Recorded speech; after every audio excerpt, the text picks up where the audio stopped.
This video demonstrates how the force precision property influences percentage values in Sankey diagram for Google Sheets.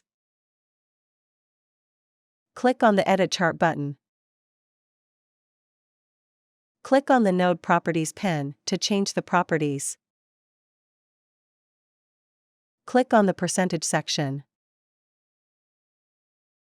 By default, each node displays a 2-decimal percentage value, ensuring a cumulative total of 100% for all nodes at this level.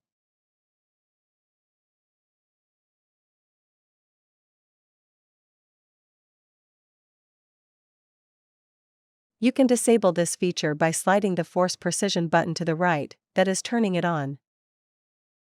Click on the Apply button. Each node displays an integer percentage, and the sum of percentages for all nodes at this level is 99%.